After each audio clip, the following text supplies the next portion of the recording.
Hey, this is Tom Jacobs from tdjacobs.com and healingsuicide.com. This video is on who spirit guides are and who they aren't, what they do and what they don't do, and a couple different layers of those things. This is part two of the introductory material that normally used to be the first day of Higher Self Protocol 1. What I'm doing is presenting these videos to give you a better idea of the importance and the value of the class. And so you have access to the introductory material. So on day one, we'll hit the ground running. I want to say that if these videos interest you and you want to take it, there's a link in the description to the course page, and it'll have upcoming dates. Right now, as I record this in about mid-July, there are two sections, starting one in mid-September, one in mid-October. But I do this several times a year, so there'll be opportunities to do this. And if you're piqued and you're intrigued, understand there are some prerequisites. The Chakra Course Part 1, the lower three chakras with Tiger Iron, is a prerequisite. And then there are three other crystals to buy if you're sold and you really want to take it. There are three other program crystals. The course page explains all of that. But to work on the root chakra before class, a lot. To work on the lower three chakras with Tiger Iron to ground, a lot is actually quite important. So let's talk about who spirit guides are and who they aren't. First, everybody asks me who their guides are. Just about everybody, because I do have them with me in readings. And the first thing to understand is that most guides don't care if you know who they are. Like, that's our brains trying to control things. And then part of us might say, but how do I know I'm not working with skeevy or unhappy or negative beings? So the intentions on your part need to be to work with beings, or only work with beings who serve your highest good. When you do that, you create a filter. So you don't attract a bunch of skeevy, stupid guides. That's a technical term. So they don't care if you know who they are. Periodically, they may give you some details. And down the road, you may learn or discern quite quickly their deal and who they are. Sometimes, an ancestor guide will come through and say, I just want you to understand I'm looking out for many generations of your family. This is how you can know my presence in your life, etc. But that's kind of rare. And sometimes you'll work with a reader who will commit, who will say, yeah, I'm getting an image of somebody and it's like a blue cloak and it's kind of a cowl over the head and blah, blah, blah. And this person's an older woman, but you quite often don't get that level of detail. So I want you to understand that don't be disappointed if you ask a reader and there's little information or the person says, don't worry about it. Because what the guides want us to do is to trust that they're there, to learn to receive the backup and the support that they're offering all the time. So they want us to trust that we're there, that they are there for us. Sorry. So they don't actually give us a lot of specifics sometimes. So first of all, that's kind of one level of who they are, but they can include dead relatives, whether you knew them or not, right? Whether they're part of your human life in this life or not. It could be a parent, a grandparent, or whatever, but it could also be like one of these kind of umbrella, ancestor guides who's looking out for generations. I've seen that, not all the time, but I've seen it quite a lot over the last, 10, 15 years. It's becoming actually a little more and more as individual clients are learning more about not perpetuating family patterns and not taking on family karma as if it's their responsibility. So sometimes these ancestor guides come in during readings and say, okay, here's the big picture, stop it. Here's why it happened. Here's why we all went through it. Stop it. Okay.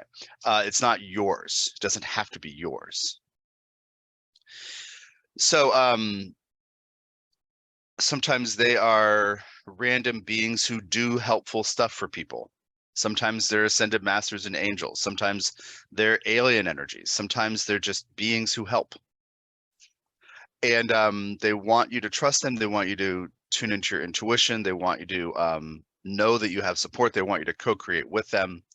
And one of the really important things about who they are is that they can read the manual, so to speak, that your soul wrote for your life. So think about that. Your brain can't read that, but your guides can read the manual that your soul wrote for your life.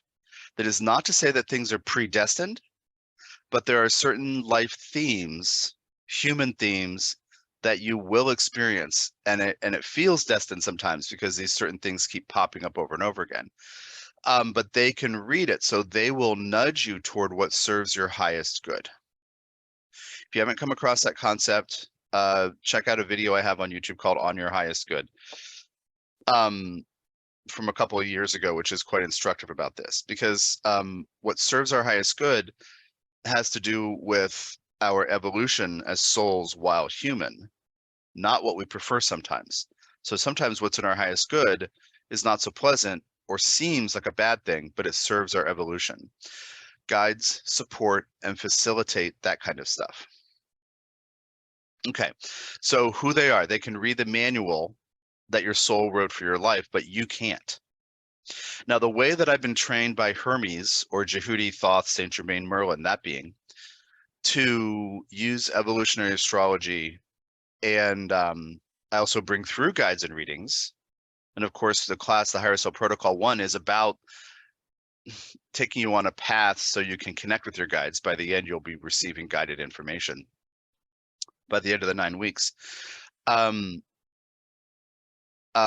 The way that I've been taught to do astrology, I can read the manual that your soul wrote for your life in increments, because it's not in your highest good to understand all of it at once.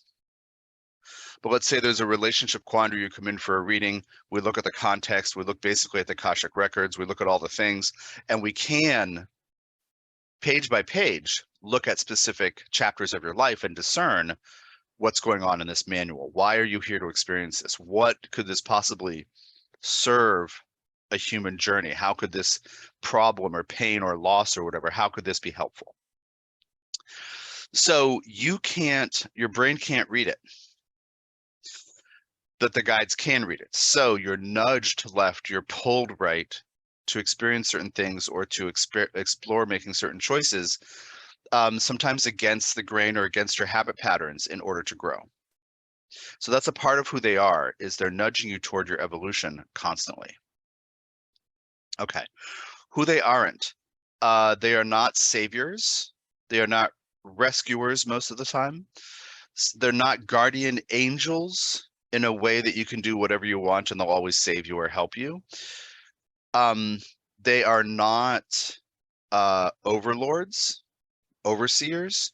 They are not your boss, your bosses. They are co-creative support team.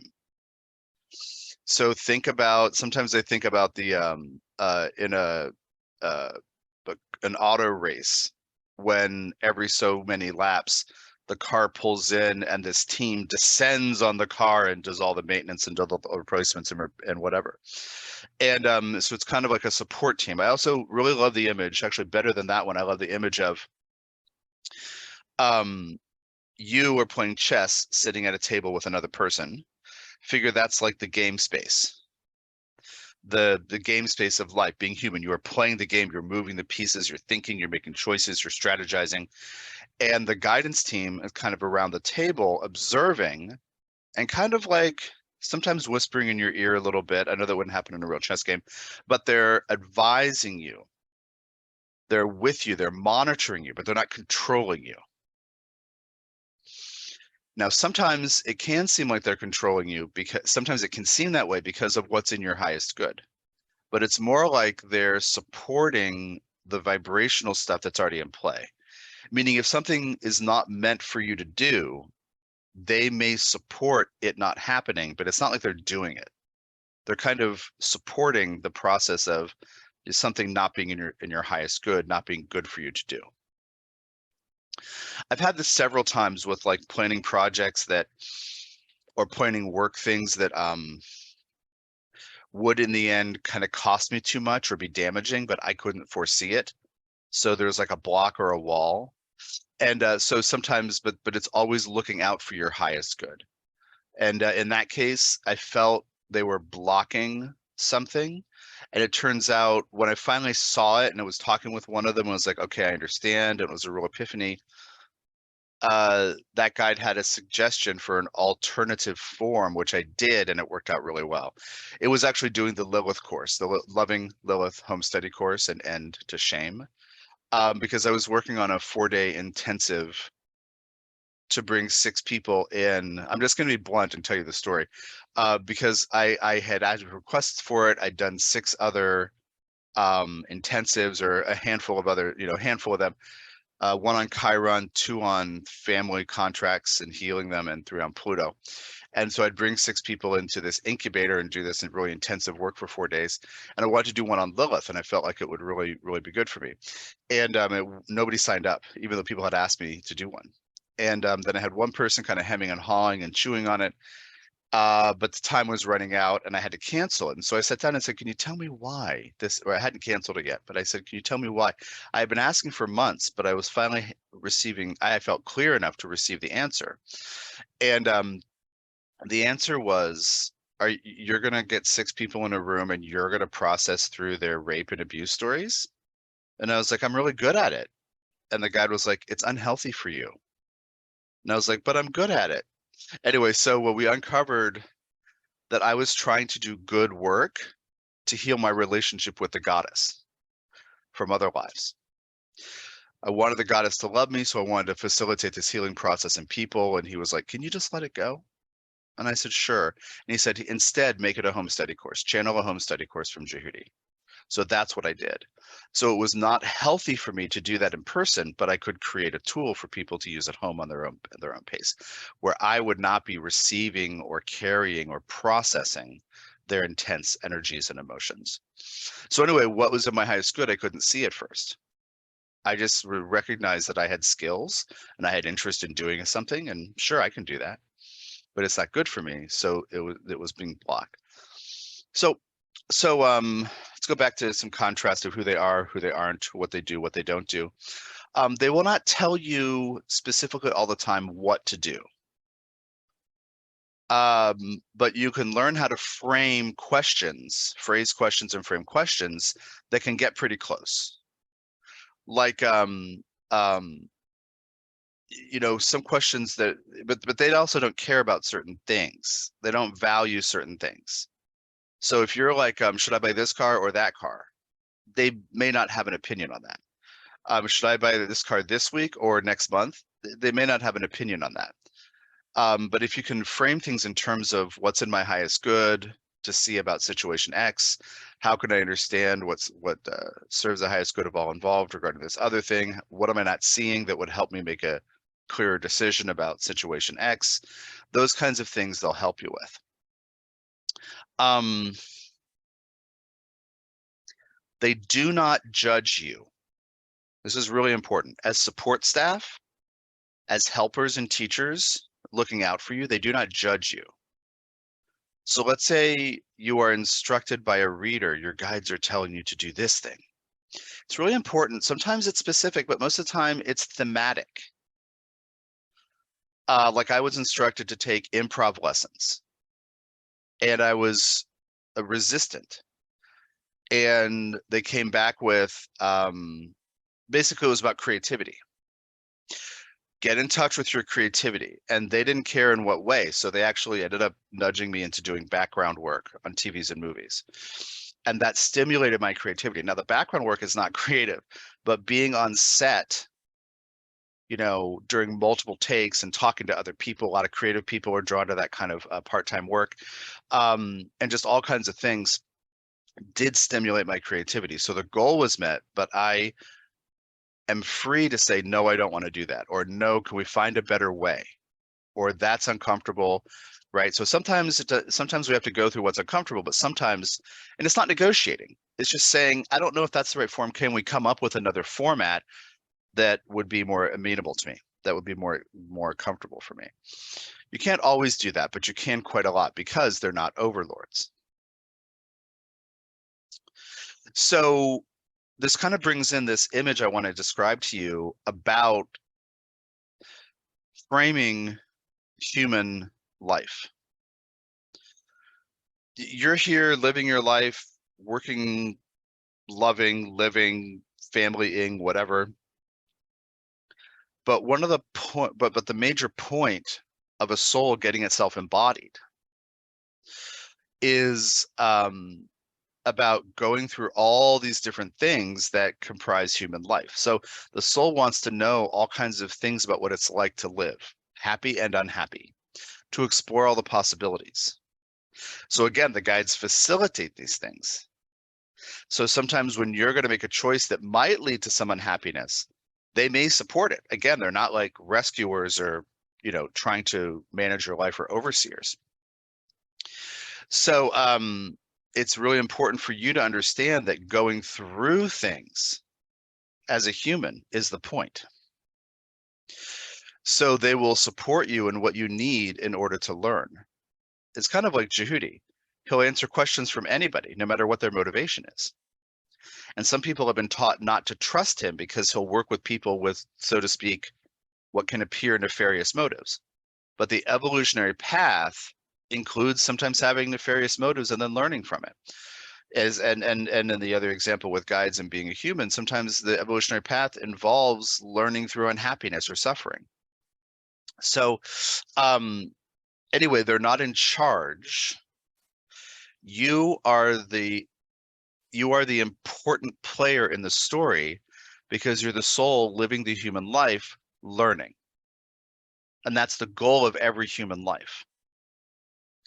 So it's really important for you to understand that you are not their puppet, but you are an expression of divine consciousness in human form, learning to become more empowered, learning to make better choices, learning to overcome identities based in fear and sorrow and anger and disappointment and disempowerment, learning to process through those things. And so they support you in all those processes.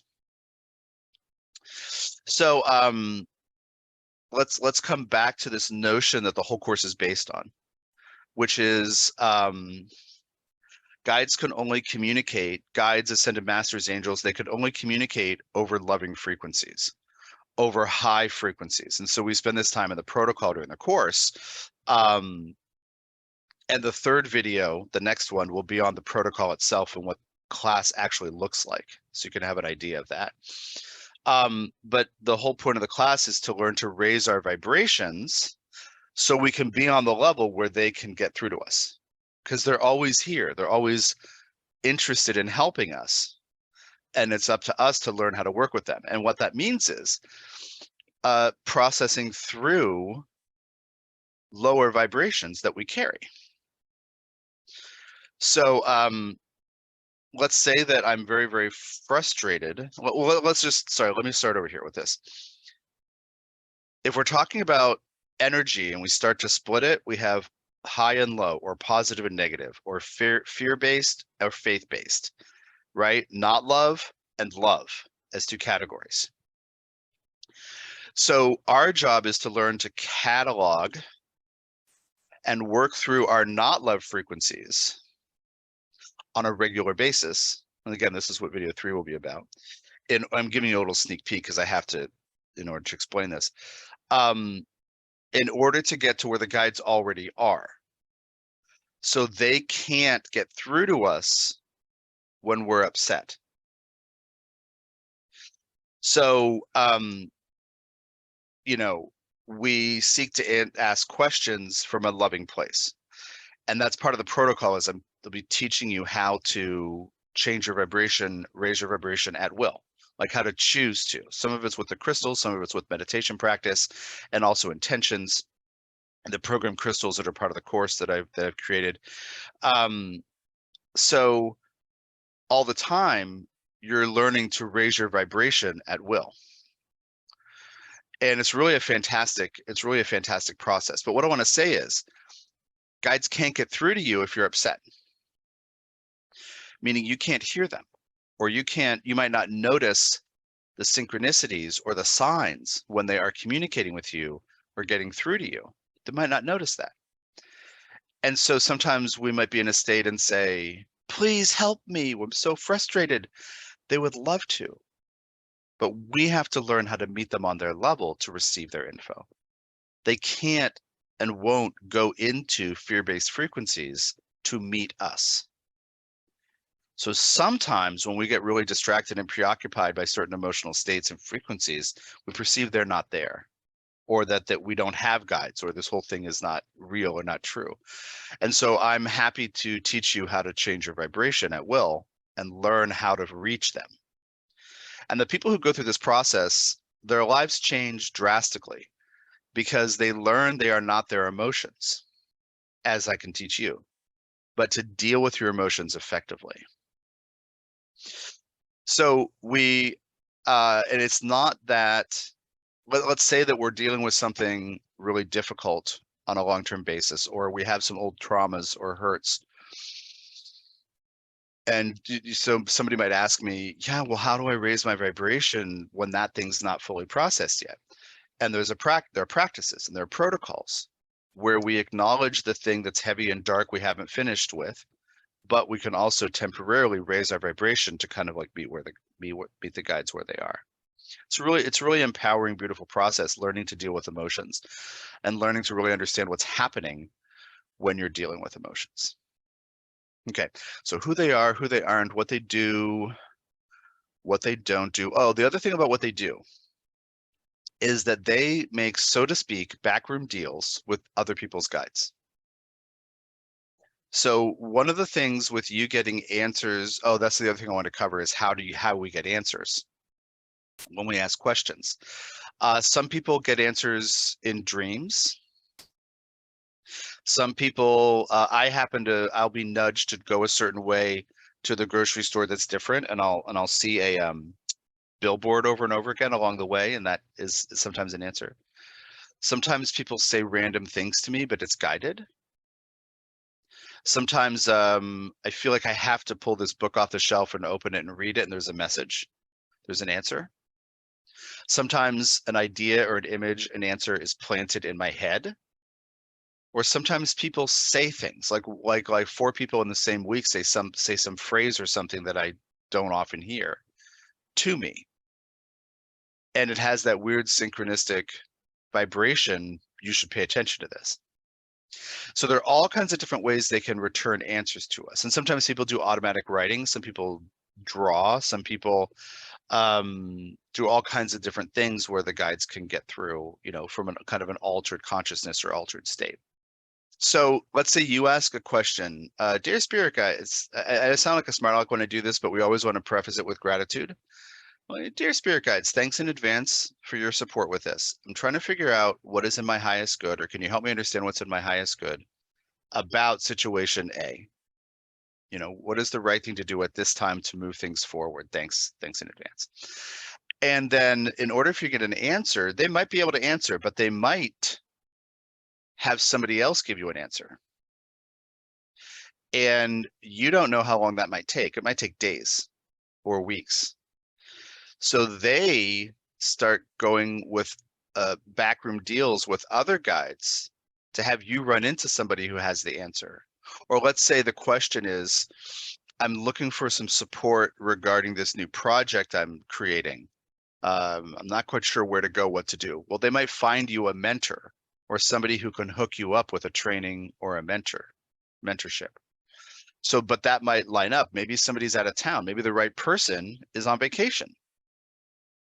So it doesn't happen for a week or two, and then you feel like you're nudged or guided or pulled to, go someplace, and you run into somebody who says, you know what? Yeah, I've been doing that for 40 years. I'm happy to give you some tips or tricks. Or, you know what? My sister does that. I'll put you in touch with her.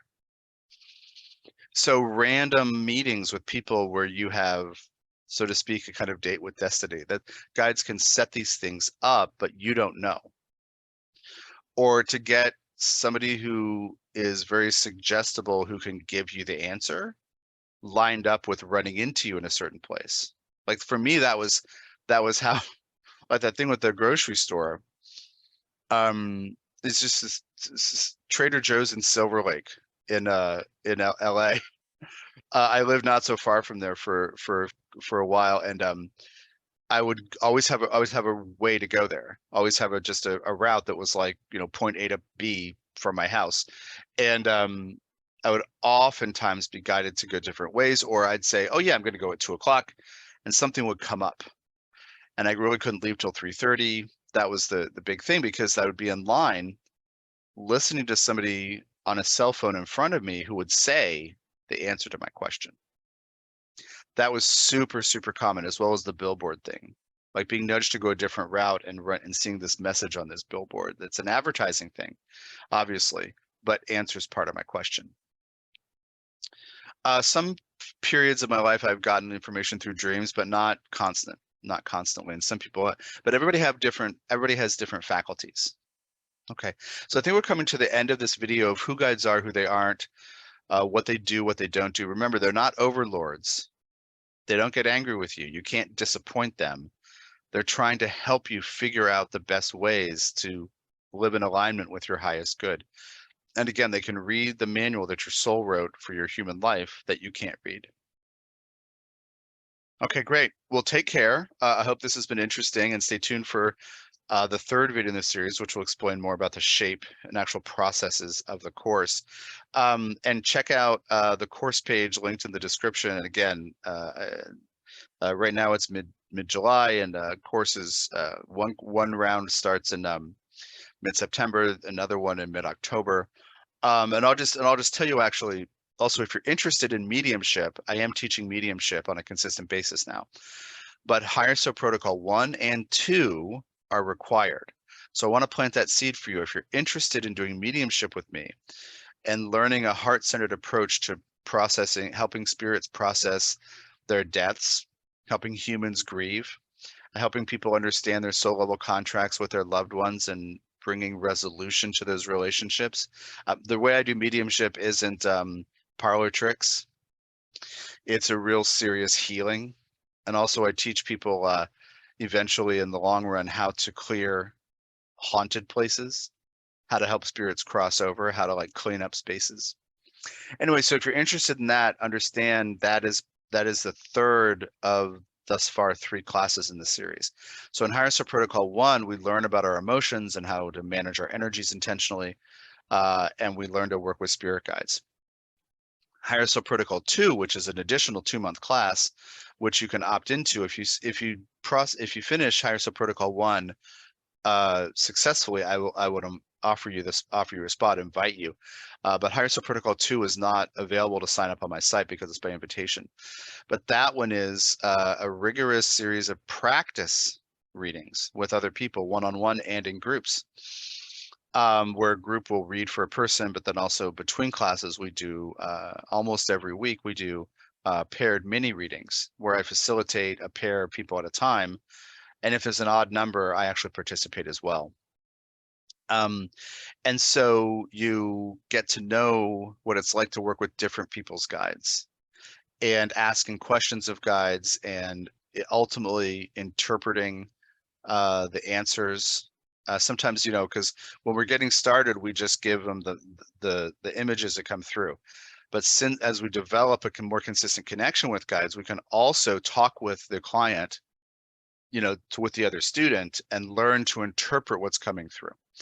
And so it's really powerful. And then there's a mediumship course that comes with that. So anyway, I'm looking forward to helping you learn to work with your guides, and check out the Higher Self Protocol course page on tdjacobs.com. Take care of yourselves, and thanks for your time and energy.